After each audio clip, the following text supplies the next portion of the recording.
واہ کیا کہنا، جام کوثر کا پلائیں گے مدینے والے، بے شک میرا دعویٰ ہے اجالا ہی اجالا ہوگا جس گھڑی قبر میں آئیں گے مدینے والے۔ واہ سبحان اللہ، بے شک تمام تعریف اس رب کے لیے جس نے خون اور پانی کے ذریعے انسان کی تصویر بنائی۔ حمد ہے اس رب ذوالجلال کی جس نے رات کے اندھیرے میں جگنوؤں کو چمکنے کا ہنر عطا کیا۔ تعریف ہے اس پروردگار کی جس نے سمندر میں مچھلیوں کے کھانے کا انتظام کیا۔ کیا کہنا، تو اگر چاہے تو گلزار کو جنگل کر دے، خار کے ڈھیر کو مرضی ہو تو مخمل کر دے، اللہ ذات عشق سے محروم نہ رکھ مجھ کو قریب، دستے ساقی میں میرے نام کی بوتل کر دے۔ اور تیرے محبوب کی الفت کا طلبگار ہوں میں، میرے معبود میرا عشق مکمل کر دے۔ حضرات، بہت لمبی چوڑی تمہیدی گفتگو یا نظامت کے کسی طرح کے کوئی فرائض انجام دینے کے لیے نہیں حاضر ہوا ہوں۔ ممبر نور پر جتنے علماء، جتنے شعراء موجود ہیں، بہت لمبا خطاب کرنے کے لیے یا بہت زیادہ نعت کے اشعار پیش کرنے کے لیے حاضر نہیں ہوئے ہیں، بلکہ ہم سب یہاں پر اس ذات، اس شخصیت کی بارگاہ میں عقیدت کا خراج پیش کرنے کے لیے ان کے مراتب و درجات میں بلندیوں کے مراتب و درجات کو بلندی اور ان کے مقام میں اضافہ کرنے کی دعا کی غرض سے ہم تمامی حضرات یہاں پر حاضر ہوئے ہیں۔ تھوڑی دیر میں آپ سے نعتیہ سلسلہ مجاہد دوران، مفکر اسلام، مبلغ اسلام، آبرو سنیت، جو اپنے وقت کے کلندر کہہ لیجیے تو کم ہے، تقوی طہارت کا اپنے دور کا امام کہہ لیجیے تو کم ہے، اعلیٰ حضرت کے مشن کا مبلغ کہہ لیجیے تو کم ہے۔ لوگ کہتے ہیں، لوگ ہواؤں میں اڑے، فضاؤں میں اڑے تو اسے ولی سمجھا جائے، میں یہ سمجھتا ہوں جس کی ایک وقت کی نماز نہ قضا ہو، جس کی تہجد نہ قضا ہو، اور جو تا زندگی نبی کی سنتوں پہ عمل کرتا رہا ہو، وہی اللہ سے ڈرنے والا ہوتا ہے، وہی اللہ کا ولی ہوتا ہے، اور وہی اللہ کا قریبی برگزیدہ بندہ ہوتا ہے۔ مولانا غلام محمد خان صاحب قبلہ قادری، خطیب و امام جامع مسجد امیٹھی، جن کی ذات آپ تو بخوبی جانتے ہیں، معلوم ہے، 54 سال کی زندگی جو امیٹھی کی سرزمین پر مولانا غلام محمد خان صاحب قبلہ علیہ الرحمۃ و رضوان نے امامت کے فرائض میں گزاری ہے، اس دور حاضر میں اس طریقے سے امامت کی ذمہ داری کو نبھانا آج کے دور میں کسی عالم کے بس کی بات نہیں ہے، کہ انہوں نے نہ امامت کے فرائض کو انجام دینے کے لیے اپنی رشتہ داریوں کو ترک کر دیا تھا، اپنے گھر والوں کو ترک کر دیا تھا۔ امیٹھی سے وہ اگر بھیسوری کی سرزمین پر اپنے گھر پر آتے بھی تھے تو صرف ایک دن کے لیے آتے تھے، فجر کی نماز پڑھ کر کے آتے تھے، ظہر میں ضرور پہنچ جایا تھا۔ ایسی ذمہ داری نماز کی نبھائی ہے حضرات گرامی، اور زندگی بھر اعلیٰ حضرت کے مشن پر کام کیا ہے۔ آج ان کے اس دنیا سے جانے کے بعد یہ محفل کا انتظام آپ کو بتا دوں کہ روح کی خوراک تلاوت قرآن مجید اور 5 وقتہ نماز میں ہے۔ یہ چند باتیں میں نے سن لی، میں سلسلہ نعت رسول کا اگر اجازت ہو تو تھوڑی سی تمہیدی گفتگو میں کروں۔ نظامت کا وقت نہیں ہے نا تمہیدی گفتگو کرنے کا وقت ہے، بہت سارے لوگ نعت خواں حضرات ہیں یہ پڑھانا، لیکن میں بتا دوں 5-10 منٹ میں یہ باتیں سن لیجیے کہ روح کی غذا قرآن مجید کی تلاوت 5 وقتہ نماز میں ہے. کس میں ہے؟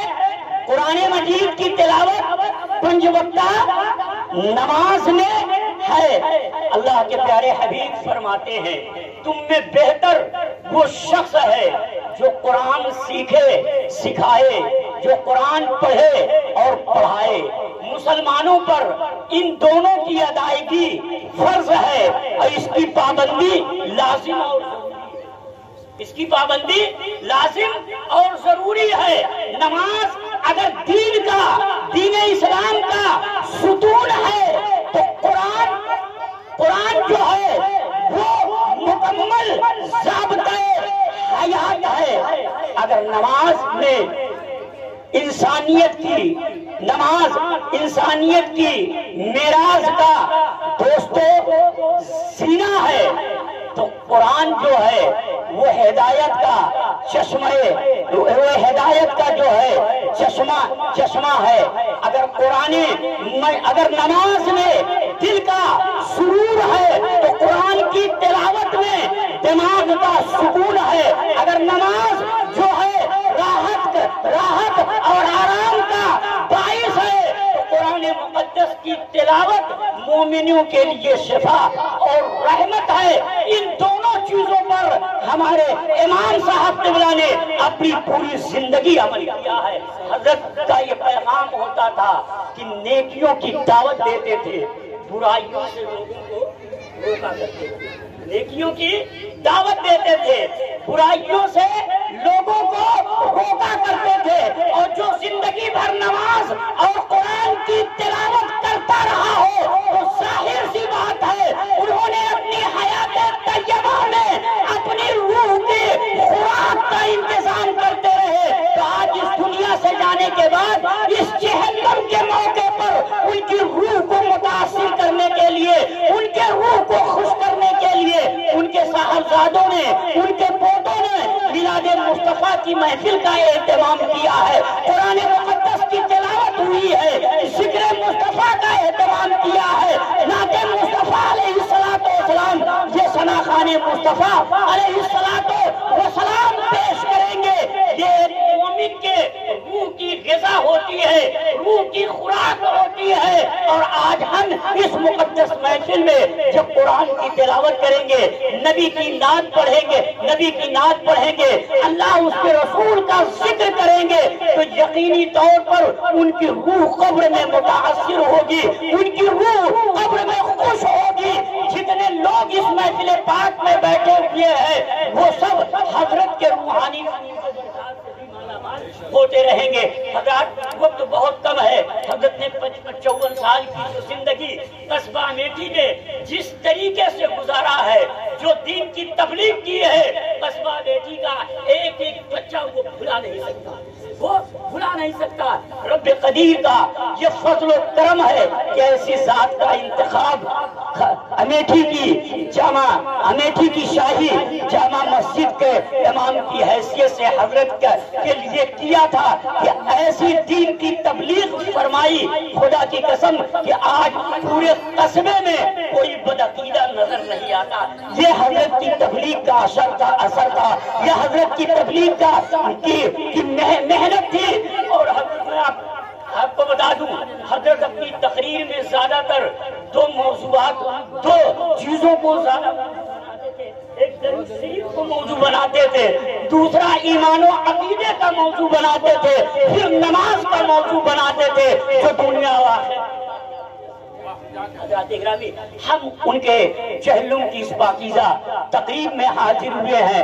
دعا ہے اللہ تبارک و تعالیٰ ان کی قبر پر رحمت و نور کی بارش عطا فرمائے اور ان کے روحانی فیوز و برکات سے ہم تمامی حضرات کے قلوب کو، ان کے روحانی فیوز و برکات سے ہم تمامی حضرات کو مالا مال فرمائے. میں نعت خوانوں سے گزارش کروں گا، مقررین سے بھی گزارش کروں گا کہ اِشارے ثواب کی محفل میں شریف ہونا ہے تو 2 ہی شعر 3 ہی شعر وقت کا خیال کرتے اس کو کیا جائے. یہ تمہیدی گفتگو تھوڑی سی میں نے کر دی، اس کے بعد مجھے کوئی لمبی چوڑی نظامت نہیں کرنی. میں چاہتا ہوں جب نعت رسول کریم صلی اللہ علیہ وسلم کا سلسلہ یہاں سے شروع ہو جائے کہ گر ہو رحمت کے طلبگار چلو نعت پڑھے، گر ہو رحمت کے طلبگار چلو نعت پڑھے.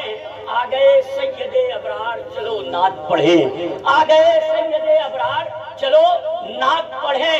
گر آ گئے سید ابرار چلو نعت پڑھے. اگر دوا کام نہیں کرتی تو ایک کام کرو، اگر دوا کام نہیں کرتی تو ایک کام کرو.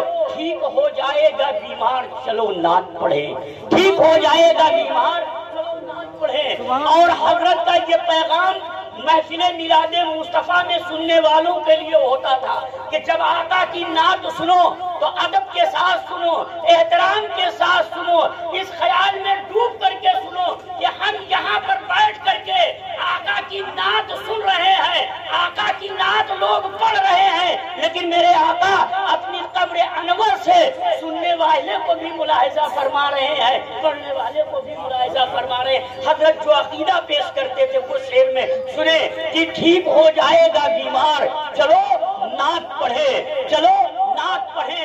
ہم یہاں پر ہیں مگر ہے یہ عقیدہ اپنا، سن رہے ہیں وہاں سرکار چلو نعت پڑھے، سن رہے ہیں وہاں سرکار چلو نعت پڑھے. اسی کے ساتھ میں جناب فاروق قاری فاروق امیٹھوی سے گزارش کر رہا ہوں کہ وہ تشریف لائے صرف 30 شعروں.